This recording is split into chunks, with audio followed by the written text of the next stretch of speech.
So, hello and welcome to the Bigger Boat Podcast. We're the movie podcast where we go through Steven Spielberg's back catalogue one by one. As always, I'm joined by a man who has, over the past few weeks, been rendered completely ineffectual by the common cold, much like the antagonists in this film.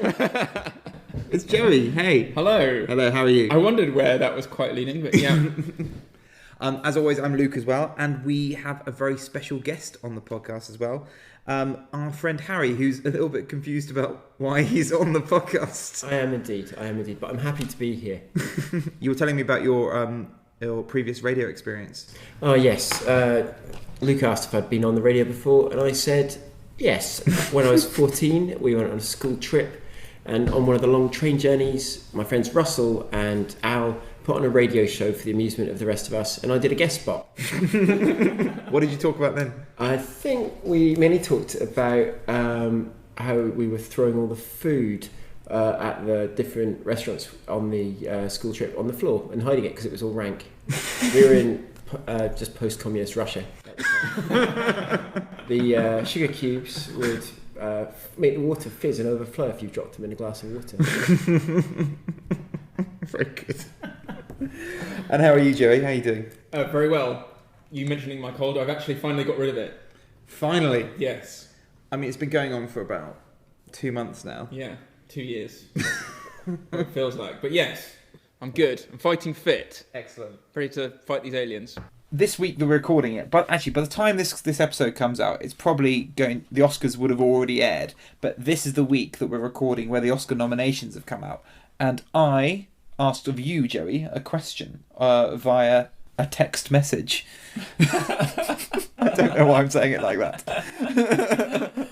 Do you want my wireless mobile telephone device. Exactly, telephone. Do you want to read out the question? The question that Luke put to me before we started recording was, can you look through the list of nominees for acting, directing and film and pick one film or a person in each category that was not nominated but you feel like should deserve some recognition? Mm-hmm. We're going to sort of talk about the snubbed, but maybe just suggest one person each. You know, I think there's going to be a lot of people who could have been nominated or films that could have been nominated or should have been nominated. And I'm sure we're going to say stuff and then suddenly you'll be like, oh, why didn't I say that? Exactly. But let's just pick one person that we think deserves recognition. So shall we start off with best film to start off with? Which seems quite an interesting category in the fact that it's got Black Panther in it. So yes. Black Panther is the first superhero movie that has been nominated for best film. Yeah. So it's also that category also contains Black Klansman, Bohemian Rhapsody, which surprised me, The Favourite, Green Book, Roma, A Star Is Born, and Vice. And those five they've come up quite a bit. They sort of lead the nomination, so not too surprising. But Black Panther and Bohemian Rhapsody do surprise me quite a bit out of that. Yeah. Yeah. My snubbed best film. My argument is that Black Panther is not even the best Marvel movie that came out last year. Yeah. My argument is that Black Panther isn't the best movie with Black Panther in it last year. If you're going to nominate a superhero movie last year, I think Avengers Infinity War deserves a nomination for best film. Right. It is a remarkable superhero movie that has managed to balance so many characters, have an interesting villain, and have major ramifications. And I think it is honestly a better movie than Black Panther. I like Black Panther a lot. Yeah. But Avengers Infinity War is just a better movie. However, it doesn't have the cultural significance. Yeah. To think Black Panther maybe 5 years ago when they were starting them to figure out which Marvel characters they were going to use, to think that Black Panther would be $1 billion movie, for not a huge character is remarkable. Yeah. What it's done. Black Panther was the most pre-sold ticketed movie really in his cinema history, I think. Yeah. Wow. And it is very good, but it does have its flaws. The visual effects aren't quite there for me, to be honest, which they are in Avengers Infinity War. It's got a very good villain, I agree, but I just think Avengers has done a much harder job in creating a narrative and a story with so many characters. Yeah. I think it's great. Yeah. So I'm not hating on Black Panther. I think Black Panther is an excellent movie, but Avengers is better. Yeah. I'm going to be answering your question right now. Okay, finally. Because it's got a different format to everything else. Yeah. Which then falls into this strange, is it cinema, is it television arena, even though I can't believe I mentioned this because I haven't actually seen it. Okay. But the Black Mirror... or Bandersnatch. Bandersnatch. Because it's a game changer. Yeah. So should be nominated in the Best Film category. Should it? Question mark? I don't know. Well, it needs to be released in cinemas to be eligible, doesn't it? Yes. So I don't think it will be eligible. But it is interesting as a game changer. But again, I've not seen it either. Yeah. Because I hear that... So this is the sort of choose your own adventure... Yes, you get to pick what happens. ...narrative. But I hear you do get stuck in some loops sometimes that... if you choose the wrong choice, it just takes you back to one where you have to make a different choice. What's it like? Right. It's an interactive narrative where Yes. you can choose where the story goes. It reminds me very much of the X-Files games I had on my. Well, they were PC. choose your own adventure games, weren't they? Yeah. And then it would play an actual sort of clip, which like a filmed clip. Yeah. And then just depending on the choices that you made. I had a Super Mario narrative book of Choose Your Own Adventure, which I used to like. Yeah. But it's interesting because it sort of it's basically taken that thing that I was just talking about, sort of audience participation to the extreme. Yes. But then also giving them multiple choices and stuff. It's ultimate fan service. And then the thing about cinema is, which completely separates it from a game, is people watch films usually because they want to have the characters' problems and forget about their own. Yeah. So at some level they want to relate to them, so they have to be kind of similar problems. But they also want, the actual characters' problems and be able to just forget about the domestic, boring real life. Yeah. And so it's just really odd that you're then also like kind of giving the audience choices. Yeah. Which adds to the stress again. I don't know. Yeah, Maybe. maybe. It fulfills a different. It is interesting. I like that choice. It's good. We should probably both watch it though, shouldn't we? Yeah, we should. But we'll let you know what we think of it. We should. Right, okay. So, Best Actor. Who's your snubbed? Or do you not want to stay on topic? Do you not want to tell me your film? That was Avengers Infinity War. Oh, your film is a bit... Yeah, absolutely. I see. Yeah. So, nominated, we got Christian Bale for Vice, Bradley Cooper for A Star Is Born, Willem Dafoe for a film called Eternity's Gate, which I've not heard of, but apparently plays Vincent van Gogh. Oh, right. It's not been released here. Rami Malek for Bohemian Rhapsody, which I know you really liked.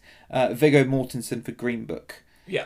I think Rami Malek's going to take this. Yeah, so do I. What's your snub, though? Having been to see Stan and Ollie recently, I think both of those are potentially worthy. I'm of course talking about Steve Coogan and John C. Reilly. So they're both really, really good, and you can forget they're both, because they're in quite a lot of films, and you're used to seeing their face and their sort of acting style. Yeah. Both of them, I completely forgot sort of that other side of them. Yes. Completely forgot I was watching the same actor who plays Alan Partridge. And John C. Reilly, the same guy who is, like Wreck-It Ralph. Is he the voice of Wreck-It Ralph? He is, yes. I initially thought he's like one of the thieves in The River Wild, and I thought not that many people are going to remember him from that movie. Nope, that's very niche. And then he's sort of like the he's Renée Zellweger's husband in Chicago. That's right. Yeah. Amos got Oscar nominated for that, actually. There you go. Did he win an Oscar for that? I'm not sure. I don't know. Maybe. Can't remember. Okay. No, so, but, because I know in like the BAFTAs and the Golden Globes, one of them has been nominated for Best Actor and the other one has been... So I think Coogan got nominated for the BAFTA, John C. Reilly got nominated for the Golden Globes.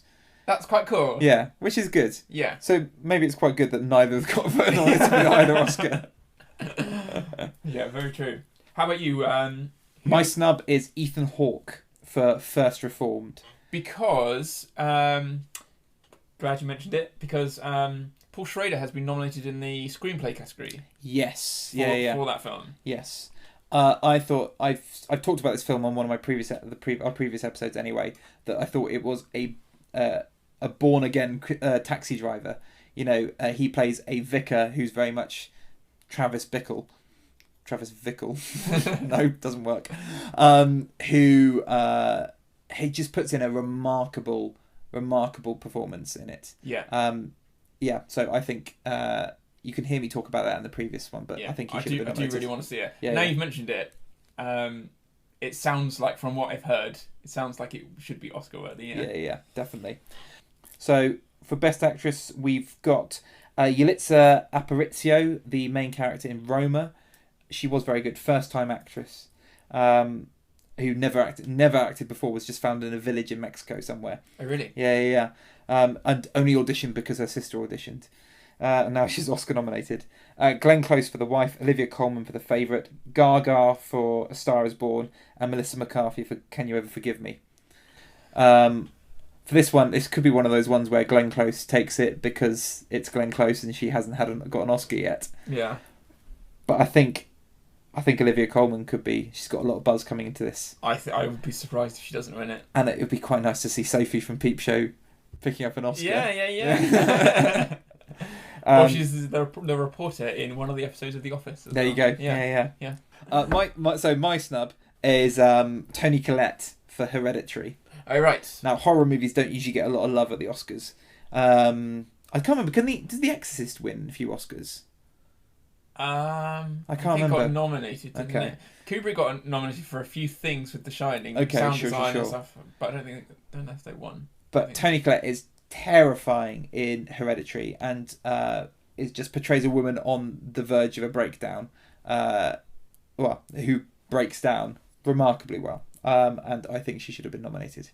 Actually, in the Best Supporting Actor category, you got Mahershala Ali for Green Book, which I haven't seen, Adam Driver for Black Klansman, Sam Elliott for Star Is Born, like you said, Richard E. Grant and Sam Rockwell.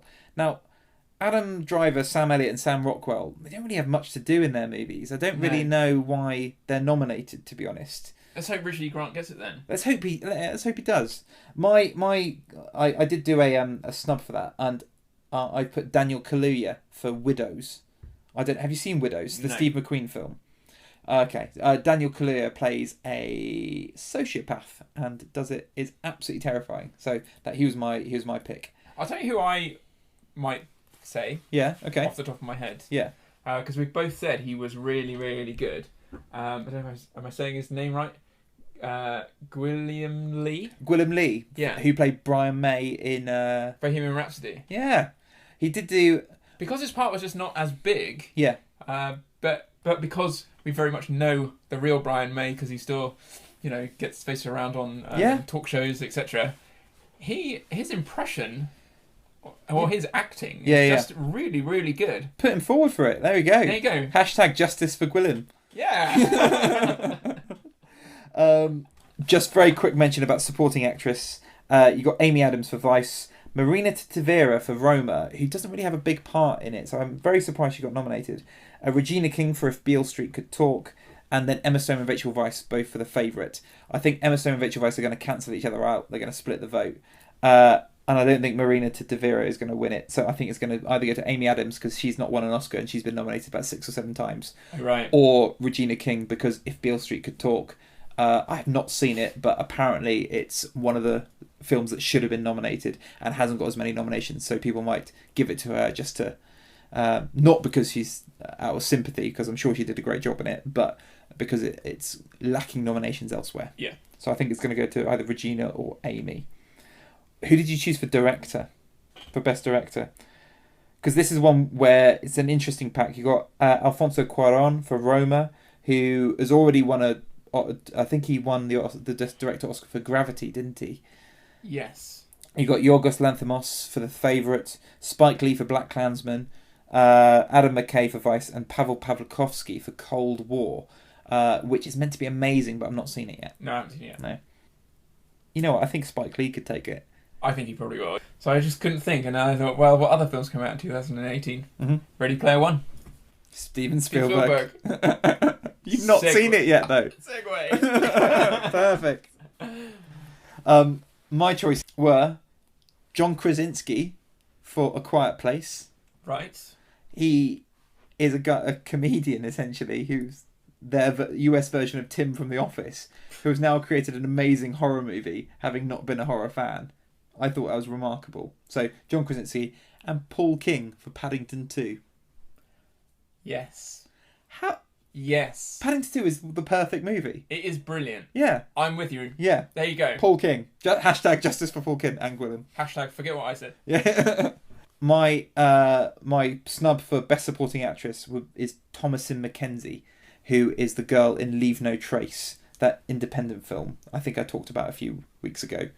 Have I talked to you about that film? I don't think so. Okay. Look it up, watch it, and Thomasin McKenzie. I won't dwell on it too much because we've been talking for quite a while about this sort of stuff. Okay, cool. Cool. I'll check out.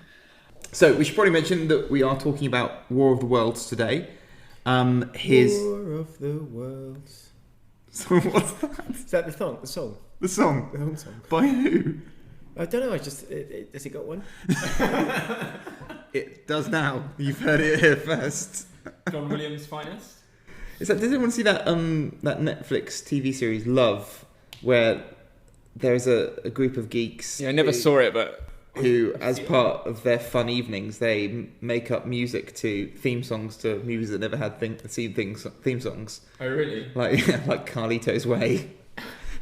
Okay, cool. It was great. Anyway, digression. Normally, Harry. So,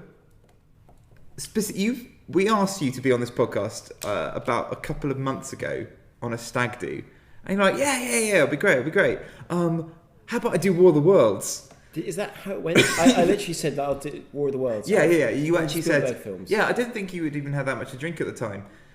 Of all the we went through a list of all the Spielberg films that we hadn't recorded yet, and you're like, yeah, that one. Well, it has got the Cruiser, and I like talking about the Cruiser. Yeah. And I think it's quite bad, as I recall from when I saw it in 2005. Yes. So I was thinking maybe it's time to revisit. Yeah. Fair enough. And we have noticed that it's almost like the worse the movie, the better our podcast episodes tend to be. But obviously that's a matter of opinion. But it is difficult to sometimes, when you're heaping on praise about something, to make it interesting. What I mean is, it gives us a lot of scope, a lot of material. It's very difficult though when all Spielberg films are timeless classics. Right? Have you seen 1941? I'm sure it's a timeless classic. Have you seen Always? Timeless classic. He's the classic timeless director. Absolutely. Yeah. No missteps at all. What was your sort of first sort of like? We talked previously with us and some of the other guests about like what their first sort of Spielberg experience was. Because like we remember sort of seeing Jurassic Park when we were a kid, and obviously Harry, you're a lot older than us. So how? What do you sort of remember? So I incorrectly think batteries not included. No, yes, you mentioned that. Yeah, that's what I think of when I think of Spielberg. I used to watch that film a lot in the 80s, 90s. Yeah. We probably had recorded it on our Betamax. And it's. I mean, and one of you told me that it is actually Spielberg produced. So it's in one of the Amblin films, and I think Spielberg was producer on it. But I can't remember who directed Batteries Not Included. Shall I find out? Does it matter? Yeah, I mean it's just like a Spielberg film. Okay, it does have those. A lot of those Amblin-y 80s films do have those Spielberg beats. I know we talked about like Poltergeist in detail. Yeah. But we haven't spoken specifically about Batteries Not Included. Scared the bejesus out of me when I was a kid. Poltergeist. Yeah, absolutely.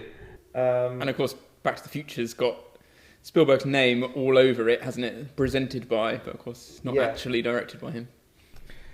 So it was directed by Matthew Robbins. He's got his little fingers everywhere, hasn't he? He has. So I think Matthew Robbins wrote Sugarland Express, didn't he? Spielberg's first movie. Yes. Yeah. There you go. Well, so you remember that from your childhood? and E.T. and I mean all that stuff. Raiders, it's sort of quintessentially our childhood, isn't it? Our childhood, yeah. We also asked, what was the last movie you watched? So the last movie I watched was Blowout.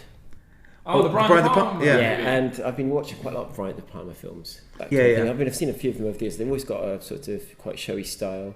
They're Yes. pretty lively plots usually. Yeah, Unexpected behaviours from the characters. Almost a bit like exploitation-y type. So it's basically a homage to Blow Up, Antonioni's yes. Blow Up, isn't it? So yeah. Mm. One of those kind of twisty-turny thrillers. It's got a surprise turn by John Lithgow as a like a government assassin who only ever really turns up in a phone booth and talks about how he's goes off mission and ends up killing everybody he shouldn't be killing. I mean, it's great. Yeah. Oh, Yeah, he's trying to find sort of like the perfect scream, isn't he? Because he's Travolta. Yeah. It's John Travolta's first sort of post-Grease Staying Alive role. yeah. I think it's because of this movie that Tarantino sort of watched Blow Up because he's a big Brian De Palma fan, and he's like, actually, this guy is a badass. This movie's... And that's why he's in Pulp Fiction. 50% terrible. And 50% great. So, and that's kind of what I'm looking for with these 80s films. So That uncertainty. Would it be great? I think it just means that you don't feel like you've eaten too slickly polished a sandwich. Because because it really can go the other way with Brian De Palma films, can't it? It can go really badly or really well. What's the bad one? Scarface, amazing. I'm not a big fan of Casualties of War. I didn't think that was very good. I mean, I'm just skipping ones I haven't seen. That are Carrie's Carrie's good. Was good. Once you go with it, kind of thing. Oh, It is very over the top. But. And so that's quite a cool filmy one that you've watched last. What was the actual last movie you watched? Because you told me before we started recording that. The last one I watched was the new Mission Impossible film. Oh, Fallout with the cruiser, and it was pretty good. Pretty long, but pretty good. I really liked it. Yeah, we had to watch it over 2 nights. Okay. But yeah, it was there was a lot happening. I thought you were going to say something much more embarrassing than that. No, I just thought I was going to be talking about Tom Cruise all day otherwise. Okay, fair enough. Oh, that's disappointing. I thought you were going to say something like, I don't know, Frozen. Frozen's got its merits, you know. But Fair enough. Mission Impossible 6. Which was basically like playing a video game. Yeah, it was. Henry Cavill had an excellent moustache. Yes, and again, I don't know if he was good or bad in that film, but I can't tell with Henry Cavill either. He was there. There was a sort of 5-minute scene where he was sitting in a helicopter at the end, being chased by Tom Cruise, who was frantically trying to control the helicopter, and Henry Cavill just was sitting there not noticing. And he had 5 minutes of not noticing where he was just staring straight forwards. And I thought he was going to get his phone out at one point. He was distracted by his moustache. I had a conversation with a film geek friend of mine, Christoph. Yeah. And he was telling me, because we were talking about terrible jobs that are part of the film industry. And I've heard before that very much like when they're shooting now, it's very much like, oh, we won't bother moving the ladder. We'll get some poor guy at some special effects house to spend his days or weeks painting them out. And he said, I heard a story to do with Henry Cavill, to do with his moustache. And so he finished filming and then went off and made another film, but obviously he didn't have the moustache or something. Yeah, so he had... This is Superman. This was Justice League. So what they did is they, made some poor person at a visual effects house sort of do nothing but paint back in his moustache. No, so they had to remove his moustache. Remove his moustache. He had to do reshoots on Justice League while still filming for Mission Impossible, and obviously he had this resplendent moustache the entire time. So I guess this guy's job was it's pretty common to give everyone a sort of facelift and remove all the spots. I think, though. Yes. So I think moustache is just that little bit further, isn't it? Yeah. Well, technology's come so far. Yeah. What was the last film you watched, Joey? It was last night. I watched Hacksaw Ridge, the Mel Gibson film. War movie. Hadn't seen it before. I've watched that on an aeroplane between the seats on someone else's television before. Oh, really? Get you ready for a holiday? I think I was watching... It's the ideal viewing experience. I think I was probably watching something else, but at the same time. But yeah, I mean, it looked war-y. It looked like there was quite a lot of build-up. Like there was quite a lot of build-up before the war. Mel definitely likes a lot of blood in his movies, if Passion of the Christ is anything to go by. There wasn't so much on the airplane version. Oh, really? Yeah, it was Emirates. It's a lot of... I remember, so for me, like Hacksaw Ridge, from what I remember about it, was 2 halves. It was like a Hallmark TV movie to start off with. Yes, very falls in love. Very falls in love. It's all very. And this is Garfield. Garfield, yeah, that's right. Yeah. Andrew Garfield. Andrew Garfield. And his dad's an alcoholic. Yeah. Played by Hugo Weaving. And then it just turns into an absolute bloody carnage. Yes, a trenches movie. Yeah, it's awful. Yeah, and I thought, oh well, because I'd heard before it was a true story, and it's like, oh, I think he's taking a bit of liberty now because he just keeps going back, rescuing more people, just goes on and on, and you think, because like Forrest Gump, Mel Gibson does just keep going. You know how like the is that the plot? He keeps going and rescuing people. Yeah. Like Forrest Gump. Yeah. Because he keeps Yeah. Very much they sort of have no faith in him because even though he's signed up, he's a conscientious objector, so he won't carry a weapon, even though he's part of the army, and it gets him in a lot of trouble. Mm-hmm. And so now he has to sort of prove himself and all this kind of stuff, and he does that by going up onto this ridge, which is a war zone, and bringing people back lowering down again. people back down. Yeah, it's very good. And then it turns out he's a total true story, and right as I thought it was getting over the top, turns out that all actually happened. There you go. Life is over the top sometimes. Luke, how about you? What's the last film you watched? We've recorded twice this week. The last one I watched was Catch Me If You Can. Oh, right, okay. So if you want to hear me speak about that, you can listen to our last podcast episode. No, we want to hear the same thing again. So, like I said, we're here to talk about War of the Worlds. And Harry, your memory of it is that it's not a great movie from when you watched it first. No, I think it's because I'd read the book. And I've recently read the book as well, in preparation for this. I've reread it. You've actually done? Oh, I've reread it. Wow. Very good. It's all been building to this moment. Exactly. But, I read the book, and I think that probably meant I went into the film when I saw it in 2005 with a different experience from that of other people. Okay. We might come back to that because I'll be interested to see what the difference is. Because I don't think have you read it, Jerry? No, I haven't either. So I'll be interested to know what the differences are. Because what I remember about this is the fact that I think it's probably completely different from the book. I can imagine. I think it is quite different, isn't it? Beyond aliens attack. Got it. In the book. Spoilers. Yeah. And they're killed off by germs. By germs. Yeah, that's pretty much the same. That's pretty much it. I mean, what else is there to? What is there to say beyond that? I think.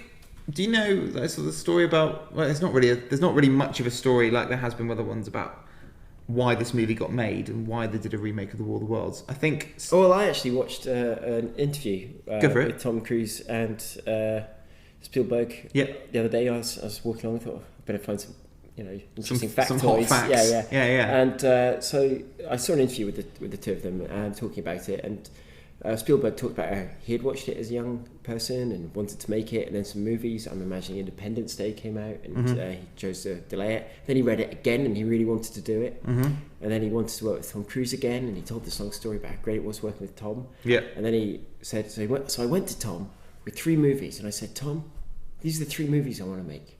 And you said, let's make War of the Worlds. That was the whole anecdote. That was their anecdote. There's like a 4-minute YouTube video detailing that, and that was the story. What did they say? What the other 2 movies were?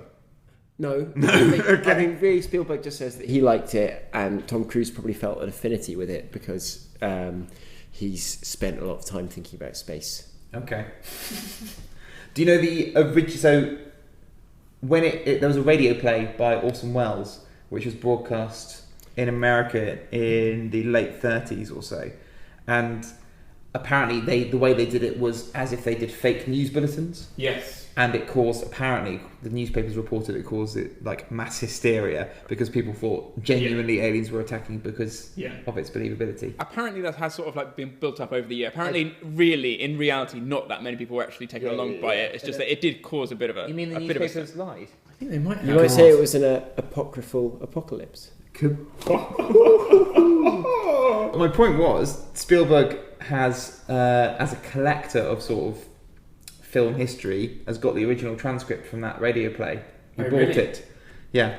Actually, in that video, he also mentioned that he watched the original movie, whatever that was. So I think there's like a 50s or 60s. 1952, I think it was. Yeah. Wow. Yeah. Or 54. Early 50s, I think it was. Yeah. There's a big difference. 2 or 4, Luke. I'm going to go 2. Fine. And yeah, no, I've got nothing else on that. That's good. So, I mean, it sounds like Spielberg wanted to make the film. Tom Cruise was probably willing to make any film about space with Spielberg. Yeah. And that's where they ended up. Well, it is a sort of return to the summer blockbuster, which he hadn't really made since, I guess, The Lost World. I don't know if you could see Minority Report as being a sort of big summer blockbuster. But it is very much a summer blockbuster. Let's have some spectacle. Let's blow some stuff up. Yeah. Which is a bit of a departure from the other stuff he was doing over the last 5 years or so. Yeah. But heavily tinged with being very political, which he had become in the. I mean, it was an interesting time, wasn't it? It was a very interesting time. So this was made. Invasions of Iraq, Afghanistan. Exactly. Yeah. So war on terror. So this came out in 2005. Yeah. And obviously we had September the 11th, 2001. Yeah. I think Tom Cruise had just broken up with Penelope Cruz as well, so that's probably quite a major influencer. Yeah. Oh, well, I'll be interested to watch again and see how much that gets mentioned directly or alluded to in the film. All right, I'm going to put that as a little title of all the mentions to become a Penelope. You've got September the 11th, terrorism, and Penelope Cruz. Got it.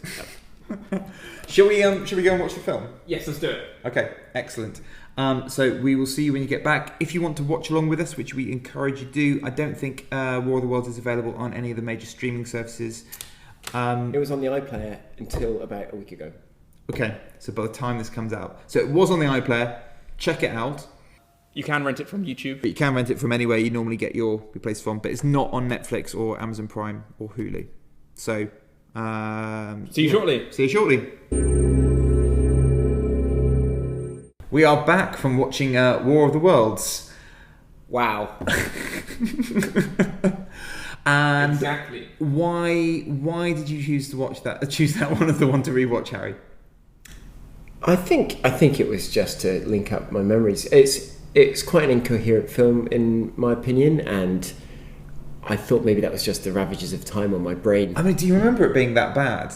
Like, I really didn't get on board with this at all. I remember it being not the best. Not the best. Yeah. Okay. We just had 3 different ways of saying it's bad. Yeah. Yeah. What strikes me is this film is the exact opposite to Close Encounters of the Third Kind. I suppose it is. In that he's trying to get his family away from the aliens, whereas Dreyfus is trying to get towards the aliens and leave with family. Exactly. Yeah. So Tom Cruise spends the entire of this movie trying to get his family back together and become a better father. Yeah. And running away from aliens. In Close Encounters of the Third Kind, we have a father who leaves his family in search of going on board with friendly aliens. Yes. So it would have worked as a sequel, you're saying? It could have done, exactly. Yeah, this is just 10 years later. Yeah. But the trouble is... There's the theory that E.T. was phoning home and then the aliens came after he placed them home. This is the call. Yeah, this is the post of the call. That's right. Come and get them! Exactly. Yeah. Phone home. They're ready. I like that theory, actually. Yeah, that's good. We're just actually in one sort of Spielberg extended universe. Yeah. Yeah. He's trying to link them all up, like Tarantino does, or David Lynch. Okay, so the first question would be then, why doesn't it work? Why don't No. it? The first question is... Actually, this is my podcast, Harry. No, yeah, but the most pressing question, I've got it written down here on my notes, which is scant. Yes. Is she really allergic to peanut butter? Is she really allergic? I mean, when did they get divorced? When did he move out and he didn't notice? Like, a peanut allergy, that'll kill you. I think she's made it up. And also, it's an odd thing to say allergic to peanut butter. You say, I'm allergic to peanuts. Yeah. Or nuts. Brackets, general. But did he never make a sandwich for her? I mean, actually, the way he makes that sandwich suggests yeah. He may not have. He makes that sandwich in a really weird way, doesn't he? He also attaches it to a window. I wonder how many... that's the first take sort of thing that he did, I reckon. Did Yeah, I reckon he just did that in one take. Slam, straight against the window, perfect. Yeah. It's Tom Cruise. Yeah. Only needs one take. Yeah. Hits the target every time. But I think, that's probably just her being difficult, right? She's made it up. So, So the reason you don't like this movie is because of the peanut butter scenario. Oh no, that's just the most pressing question. And I'd say it's probably an aside from whether I enjoyed the movie or not. Okay. But actually, that does show that I'm interested in the dynamic between him and his family. Well, the family dynamic, I think, is the thing that works. Yes. At the beginning, to be honest. The relationships in the first half an hour, I think, could lead somewhere to a better film. Yeah. But it doesn't. The unspeaking millionaire stepdad trope. What, Tim? Tim. That's your dad's name, isn't it? It's my dad's name. Is that why you're calling him that? Yeah, because of the Okay. stepdad in War of the Worlds. Okay, so I mean, they just keep bringing him up. He pays for their private school. It just seems too unlikely to me. Yeah. Not these people. That guy can't be such a saint. Yes, and he's got some dark he history. just never says anything, and he seems to me. No, like, he does have a line. I'm going to wait outside. Is what he says. Okay, he got his. Do you think secretly he's like the leader of all the aliens, or? I just think he's a trope. He's a very basic trope. Yeah. Um, The whole thing is quite a basic trope, isn't it? Really. Almost like. There's this family dynamic that's been welded to a completely different film. Yeah. I also think like Tom Cruise is unnecessarily not a very good father. I think if that was a real character, he'd be better in real life. Yeah, he will have had to have made his kids a sandwich at some point. Yeah. He's like, it's almost like We're focusing on the food quite a bit. we are. There's another food moment actually. He doesn't know what hummus is. Oh yeah. What is this? Like, what is this? Beige liquid that I'm dipping my bread I into. raised an eyebrow. She had broccoli in her order from the takeaway. I mean, Yeah. it is strange behaviour for a child. Yeah, and that's our discussion about the War of the Worlds. So please join us next week. Enjoy your sandwich. All right, let's do a little synopsis because we haven't actually done a synopsis yet, in case people haven't been watching along. So essentially, this is a film. We've got Tom Cruise, who is a bad dad, divorced from his family, whose kids visit him for the weekend, his daughter and his son. And while that happens, unfortunately, aliens manage to attack. And aliens come down, having buried machines beneath the ground, which then rise up and start killing everybody. And he has to reconcile with his family while also getting them back to Boston, which is where their grandparents are. Yeah. That's essentially it, isn't it? And then, yada yada yada. There's a big journey, and then the aliens just die inexplicably. Yes. And Which does that happen in the book? Yeah, well, yeah. I mean, they die. It's explained that the aliens probably live on Mars. They probably eliminated bacteria a long time ago, and as such, haven't got good natural defensive systems. Right, but it is suggested that they've been in the ground for years No, and years no, and no. years. In the yeah. movie it is, and so that's why it's so odd that why didn't they get any germs in the ground? And then the other problem I have with this structurally is like They came down in the lightning, Joey. They were fired in the lightning. Yes, but in order to bury the actual machines the themselves, machines were buried surely underground. there would have been some sort of construction crew who actually had to Yeah. do some digging some freelancers. or some exactly. Well, I assume this happened years ago. Yes. So why did they not get? Well, but there was that still time? bacteria then. Yeah. Bacteria. But those are machines. It's the pilots that got sick. Okay. What about the construction workers? Like it Who takes built them? So I think there is a problem with this film, which it leaves you asking lots of questions and Yeah. trying to justify a lot of things that happened in the film. Yes. So my main question, beyond the peanut butter, is why now? What sets the aliens in motion to attack? Well, I think that could be explained by the fact that they were waiting for the population to, because they use them for food, don't they? They're at peak food. They're at peak. Yeah. We're- The we are- population yeah. has swelled so much that now that we have enough livestock that they can harvest Right. potentially. I mean, that's again not explained in the film. No, it's not. But you are essentially making that up because that is not. But that's really the thing. Like explained. the aliens have they're such an important integral part to the story, but Spielberg doesn't. They seem like an afterthought. Spielberg Yes. seems to be interested much more in telling a story about a family dynamic, like he often does. A bad father trying to reconciliate and become better in himself, Yeah. and the alien stuff is just the setting and isn't really focused on. Spielberg, because obviously, like all films, they always go through several drafts of the script, and Spielberg particularly liked this one because it's from the point of view of a character who is a bystander to the main events. The events are happening regardless of whether Tom Cruise is there with his children or not. Yeah.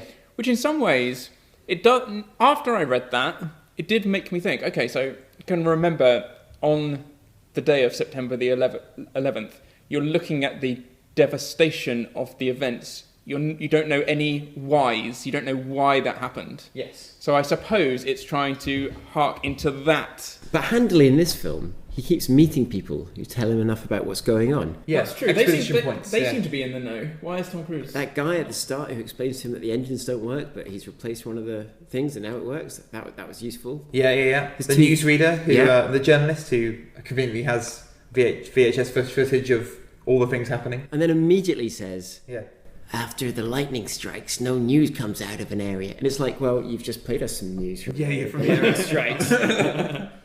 I think my problem. So, if you wanted to make a story, like you were saying, about a family in an awful situation like this, or how society fractures during awful events, as parallels to 9/11, Yeah. you don't need to see as much Alien as is in this film. They could just be a minor setting, but there are big set pieces with huge tripod attacks. There's extended set pieces where you've got actual aliens who look like they're ripped off from Independence Day, Yeah. walking around the house. You see a lot of Alien, implying that they wanted to be they wanted them to be a key part of the story. When you don't need to. I'm thinking of like a film like 10 Cloverfield Lane, or even Signs, or Signs. Yes. where it was done exactly like that Yes. already. Does Signs predate War of the World? I think it does. I think Yeah. it came around the same time. Or, no, it would have predated it. Yeah, you're Does right. predate, I think. With Signs, I guess the similarity to that is that they've also got a ridiculous weakness in the fact that they don't like water. Is that right? Yeah, I haven't seen Signs in a while. Yeah. But again, I didn't mind. Yeah, I think I didn't But mind then the Signs humans when have it got came out. asthma to balance that out. So That's true. Yeah, exactly. they don't like air. It's yeah, Just say I'm asthmatic. I'm poking fun at myself here. No? not All the asthmatic asthmatics. community. Yeah. Also, Tom Cruise never really has a clear aim. It feels very... Why does he want to go to Boston? Yeah.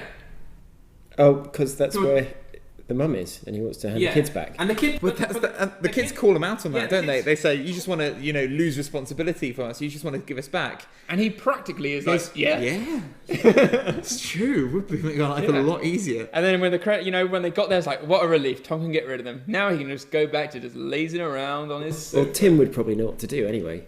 Exactly. Pay the aliens off. There you go. Did anyone else think it sort of... Remember when it started, it just showed you the very CGI-looking bacteria floating around? Does anyone else think it looked like a Dettol ad? Voiced by Morgan Freeman. Yeah. Yes. You might want to clear that up. Kills 99.9% of all bacteria. I think the other problem I have with this is the excess of it, and the film that this reminded me of in Spielberg's back catalogue. It's like the unnecessary scale of it. Yeah, unnecessary scale. So, like, for example, I'm thinking of the set where he's in the first house. I think the mum's house. They go into the basement, and then there's a big plane crash which hits it. Yeah. And I think they spent $2 million on buying an old plane from a Japanese airline, and they broke up the old Boeing 747 and then built broken houses around it. So they had a giant set with a full broken aeroplane throughout it. I imagine half the money went on that basement, though. But yes, The basement was enormous. yeah, exactly. But that whole set must have cost so much. It was only for... You don't actually see much of the actual crash itself. No. But you just see the aftermath of it. And then the scene is only lasting 5 minutes. And that costs so much. It felt like there was so much excess. And it reminded me... The Spielberg movie this most reminded me was 1941. Yes. So, I could see that. yeah. Well, I mean, obviously, like, the themes and stuff is Close Encounters. But, yeah, you're talking about, like, the gravitas of it, the scale of it. The fact that let's just blow as much Yeah. shit up as we possibly can. Yeah. Yeah. By a weird coincidence, J.J. Abrams was originally going to work on this film. He was. This is And he pre-Lost was working days, on- wasn't it? But he was working on Lost, Yeah. where he also had a really expensive Plane aeroplane crash. crash to film. That's true, actually. No. Maybe they bought the plane They from... No, That's the problem. That's why it costs so much. exactly. But Well, could have cut a deal. another thing that I don't like about this, and it probably comes into that sort of whole sense of scale and things, everything feels like a studio backlot. Yeah. So down to the extent of like when they're trying to get on that boat and it's got like that, it's got a little bridge and all that kind of stuff, and they're in the water at one point. The water literally looks like a swimming pool. It's so clear. Yeah. It's just like it does not feel real at all. Well, this is the strange thing. The film has gone to a lot of lengths to be very realistic. And yet all the time it feels very, very fake. Yeah, fake and stagey, doesn't it? Yeah, Yeah. like to a point where it's worse than Independence Day for feeling fake, right? I guess so. Yeah. Computers should have done up the models. And I think maybe should we balance this out with some bits that we liked in it? Okay. Just because I think we're being a bit negative at the moment. Anything? No. All right, let's continue. No, bits I liked. I mean, the bit for me that what's interesting is the book is quite, even though it's 115 years old or something. Yes. It's quite horrendous because the level of destruction that the aliens dish out in it. It's about the sort of evacuation of London and the descriptions of people trying to escape and the collapse of society. That's all there in the book, and it wasn't really there in the film so much. The aliens' heat rays have been sanitized into just turning people into dust, that kind of thing. But there is a bit which I thought they were going to have to cut from the film because it was too grim.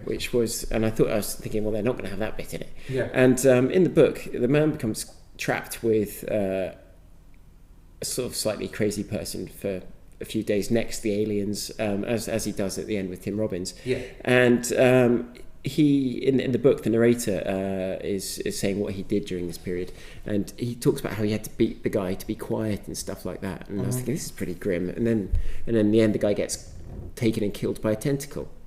In this film, he just beats the guy to death in a cupboard. Yes. He just beats the guy to death in a cupboard, and I was like, whoa. Yeah. And pointlessly as well. But that's the thing. Were you like? Because that is a big deal, and that's a big sort of transition, and I think it's meant to be. This is a huge moment, while his daughter is, albeit blindfolded and seeing, what was it, Hushabye Mountain, Kichiji Bang Bang. Yeah. The father has to kill someone in another room in order to protect her. That should be a big deal, but I don't know. It just didn't. I didn't feel the magnitude of it. I didn't feel anything. I didn't feel anything. It's like, oh, okay, that's happening. But that shouldn't have that. I feel it was horrendous. So it is horrendous, but the movie didn't make it feel like it was that as significant. I think that was their intention, but something didn't quite work for me, and I can't quite put my finger on it. Yeah, it just doesn't add up. It's because Tom Cruise has no real clear aim from the beginning. No, it's just very floaty. Like, I should generally head towards Boston. But he at no point is really decisive. Not like when Luke Skywalker, is on the Death Star and he's like, "We will rescue the princess while we're here." He never really has a really clear. Well, this is why War of the Worlds may never work as a film, because the humans just blunder around in terror in the book and in the film, although they're not as terrified as I would have been. A lot of them stand around gawping, which is natural selection, I guess. But, and then in the end, the thing that kills them is not really a human interaction. That's right, and in part, you can maybe get away with that in a book, but in a film it doesn't. It's just not it's not a cinematic ending, is it? No, it's not. Well, you don't really hit a 3-act structure with it. You don't hit okay, cool, this is what we've got to do. We've got to do this, and maybe it just could never work. Maybe.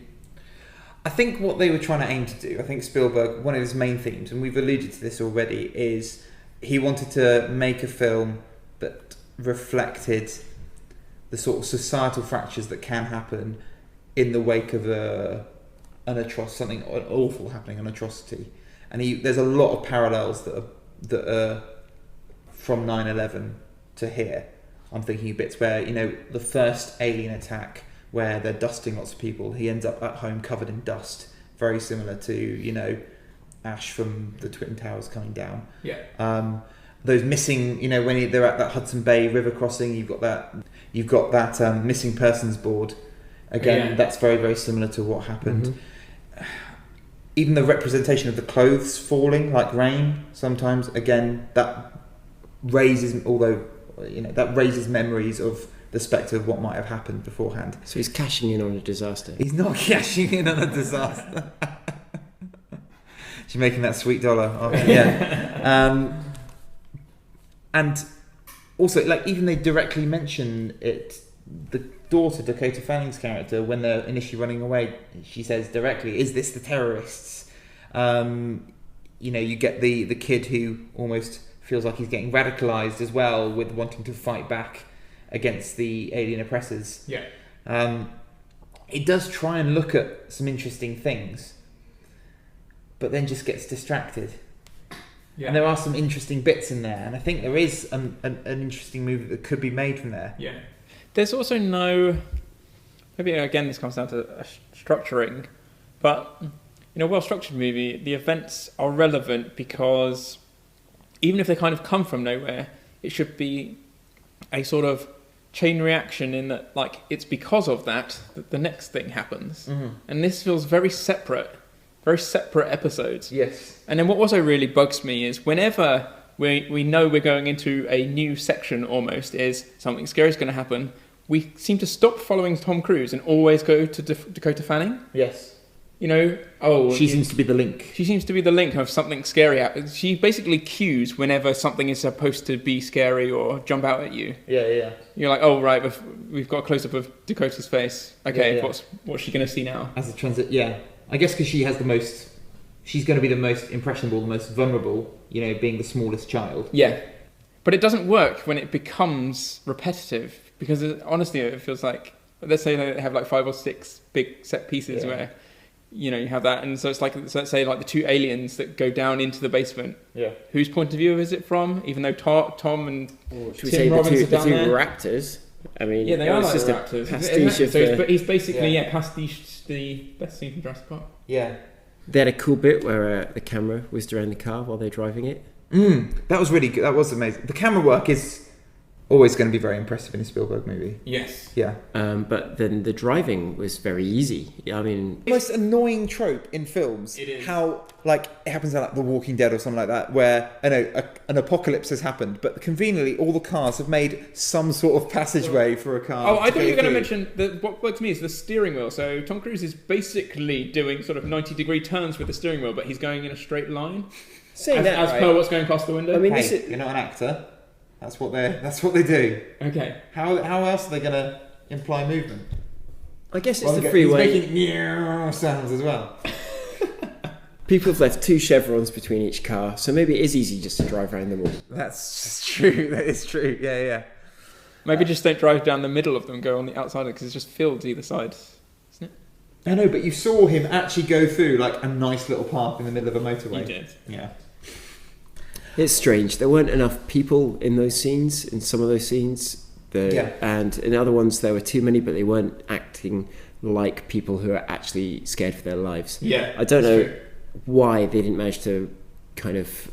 Maybe it's too dark, when the civilization breaks down. They had that bit where with the car when it got taken off them. I thought that was the best. I thought that was the best scene. Yeah. The best set piece is the human-on-human violence.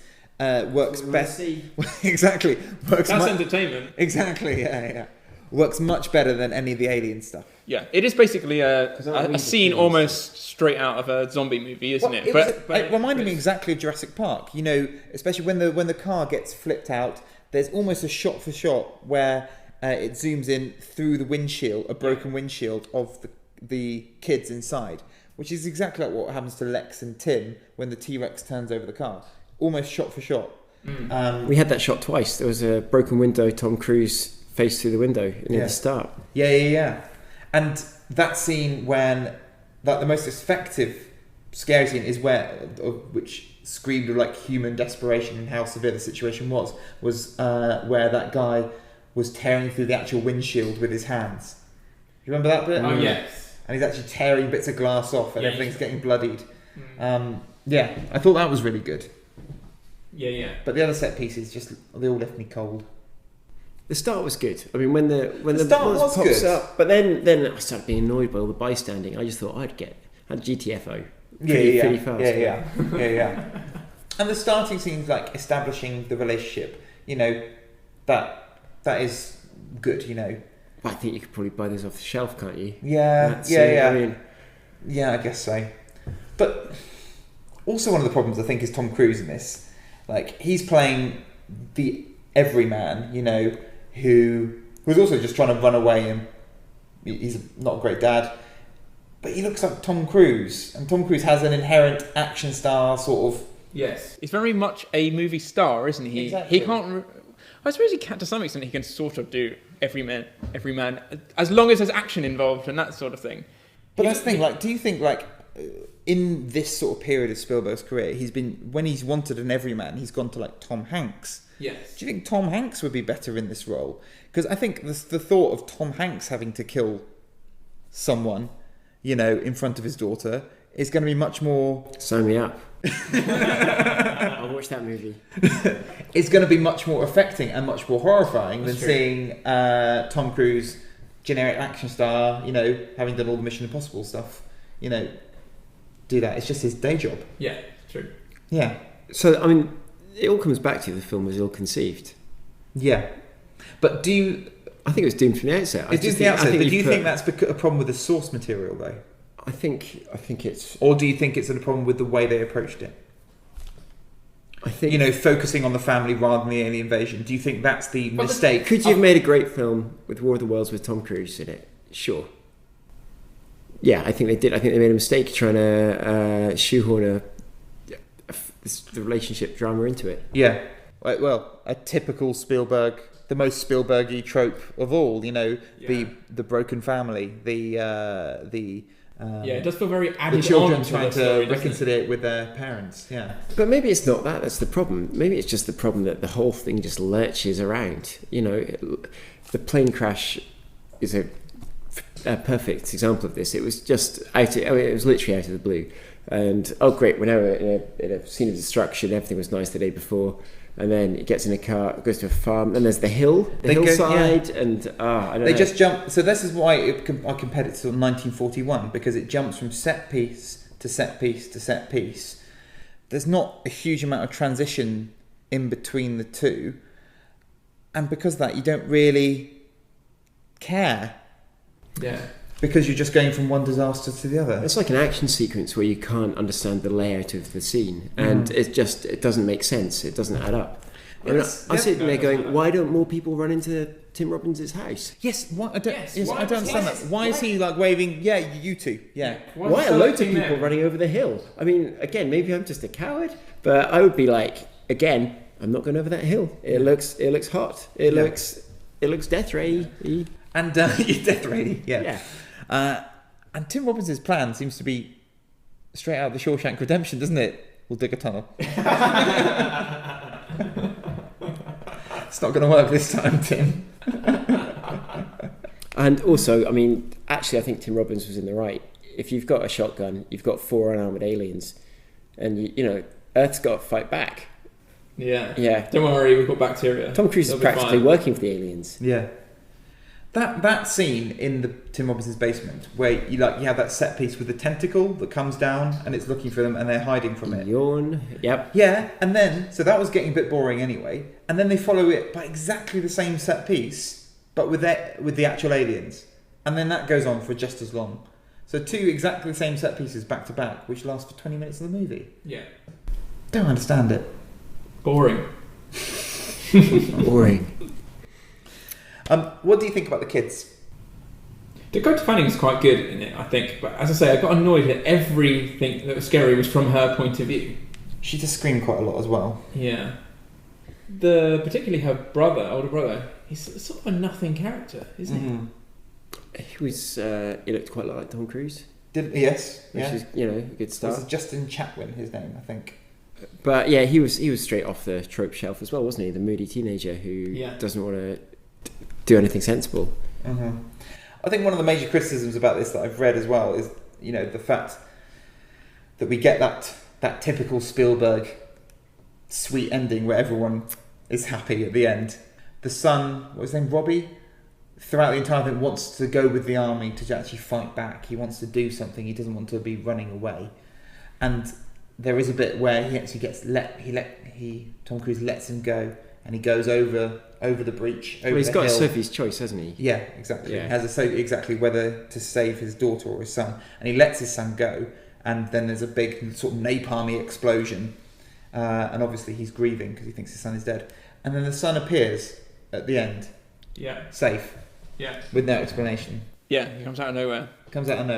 And they hug. So it turns out and it's all better. Turns out he made the right choice. Right choice, exactly. Yeah. Yeah, in the book, the main character is trying to get back to his wife, and at the very end, he does manage it, but it's kind of done in the kind of postscript after the whole thing's been sorted out and everything's been made sense of. So it's not quite as abrupt. Yeah. Also, he didn't see his wife get flamethrowered. His wife was just in a different place. So, okay. Yeah. So it's a bit more explicable in the book. What about Tim though? Is Tim in the book? Tim, his wife unfortunately shacked up with a new chap. Yeah, and but the good thing is his kid's getting an expensive education. That's the main thing, isn't it? Just say state school systems are available. Should we talk about the way it's shot? Well, that light. Well, the light I think is trying to directly evoke like Close Encounters almost. Like even that plane scene directly evokes Barry's abduction in Close Encounters of the Third Kind, and also a lot of Poltergeist as well. Well, I haven't been swatting up on my Spielberg classics. You mean you haven't been watching along with us? I've what? Let's just you told me you watched them all. Just fix it and edit. But yeah, at the very start, there's lots of white light, and you almost can't see people's faces at times. Do you think this is a stylistic choice to? Yeah, I definitely help think with the special effects. No, I think it's a very classical approach from the cinematographer Janusz Kaminski, who does that quite a lot. Yeah. So a lot of the way he likes people will be either through shutters, it will be half in light, half in dark. Apart from Catch Me If You Can, is the only one where. Do you think because the whole thing is overblown and it probably extends to cinematography, like, we'll start in a very light place and then we know we're going into some dark. We end up in the dark in the basement of Tim Robbins' house. It's like, do you think it's just another sort of over the top trope? Right, start with it being really bright. Yeah. But it's not that bright to start. Everything looks very grey. Everything's been muted. Did they do that? What was that thing they did? Bleach bypass. Bleach bypass. Yeah. Did they do that for this? It doesn't look like it, no, because that also removes makes it quite grainy. This is not a very grainy movie. No. Everything's actually quite soft. Everything is very, very muted in colour. Yeah. There's not very many. Yeah, so that's by production design and costume design. They've been told to wear certain shades and all this kind of stuff. Okay. I think to try to make it more quote unquote real. And it looks real. It's just bits of it look real, but then there's always interrupted by the fact that something makes it look like a studio backlot. Yeah, I guess I'm thinking primarily the first sort of 45 minutes. It looks real. It does look quite real, but yeah, you're right. But again, the light is slightly off or something. Actually, I'd be curious to know the tripods. Are they the same design as in the? Yeah, they're pretty close actually to what the book describes. Okay. I think maybe that's what is a sort of slight stylistic clash, because it is a contemporary story. It's set in 2005. It's weird to suddenly then have the tripods which look exactly like a Ray Harryhausen 1950s movie. Do you know what I mean? Mm-hmm. I feel like it's a clash of... Well, they've been buried for a while, so they're going to look off. It's a clash of genres, almost. Like, I'm not saying like generally old science fiction is one genre, but I know what you mean. Yeah. It's a different aesthetic. It's a different aesthetic. Yeah, it's a different tone. I thought the way it was shot, like you said, the fact that Dakota Fanning seems to be our sort of link into, instead of seeing the destruction, sometimes you just see her face looking at the destruction, and that gives you an idea of what's happening. he's used that in quite a few movies to more success. You know, I'm thinking about Jurassic Park. Because it's not all from Tim and Lex's point of view. No. Sometimes you absolutely are terrified about what's going to happen, and it'd be a close-up of Alan Grant's face. Yeah. Or whatever. Because of course, like for example, the first big reveal in Jurassic Park is Laura Dern and Sam Neill's face as he stands up. Yeah, There's a dinosaur, and then Mm-hmm. in the back of the truck. Yeah. So it's not all from one point of view. So it doesn't cue you in the same way. Well, it is interesting. I mean, it's a film where the heroes are powerless to affect the plot. Yes. Yeah, which is in some ways quite a bold choice. That's the thing. I struggle as to whether like it's a bold, unusual choice or whether it just comes across as a brutal mistake. Well, there's that theory, of course, that Indiana Jones didn't need to do anything in Raiders, and all the Nazis would have died. That's true, anyway. but he does at least put in a lot of effort to affect the plot. He just doesn't quite succeed. Exactly. But yeah, that's an important parallel, isn't it? Yeah, absolutely. I thought the bodies floating down the river did remind me of the Empire of the Sun. There was a very similar shot. Yes. In that movie, so he is pastiching his old movies. I think that's what this. It could be said that the whole movie is sort of almost like a best of little bits of other Spielberg movies, but not very good. But yeah, no, it's like it's trying to hit all the beats, isn't he? Hit all the beats of everything he's done before, so that's what makes it feel very tropey. Yeah. But then at the same time, the finished thing just does not hold together. Like a meal made of a week's worth of leftovers. Exactly. Yeah. Exactly. It's beautiful. I would eat that though. You would.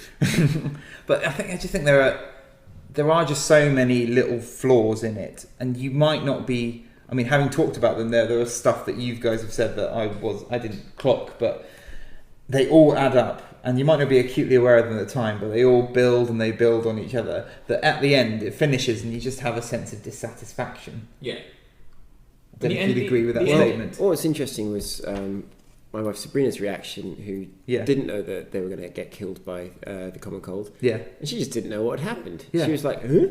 Yeah. Yeah, it's not really explained or built up. No single character even has a cold or anything like that. Yeah, you're right. That would be nice, wouldn't it? Even if like Tim Robbins had a cold, like I'm really suffering at the moment. Oh yeah, but that would have been weird though. Like it's not about like one guy, Tim Robbins is cold, just sneezing on an alien, and then the alien could have sneezed. Yeah, exactly. He should have just had like a sniffly nose. He could have gone the hatch and then just die at them. Yeah. He could have gone like achoo and then like had a massive nosebleed or something and then died, and then that would have cued us in. Hang on. I feel awful. Yeah. Just had a really runny nose and bleary-eyed. Yeah. Yeah. It's just odd that it was man flu. It was clearly man flu was the strain of cold that killed the aliens. Yeah. Nothing else. That's Dr. Luke's professional opinion there. But Steven Spielberg even says, I was wholly dissatisfied with the ending, and I brought in Morgan Freeman to try and make things sound more plausible. That's why his voiceover is that at the end. Is like, who's the best person that could make this sound realistic? Morgan Freeman. It's interesting in the book because the book is written after the fact, and the narrator, as a sort of historical account. The narrator details it and fills in blanks for bits that. He doesn't leave the reader saying, why has that happened? He says, well, actually, we discovered later that blah, blah, blah.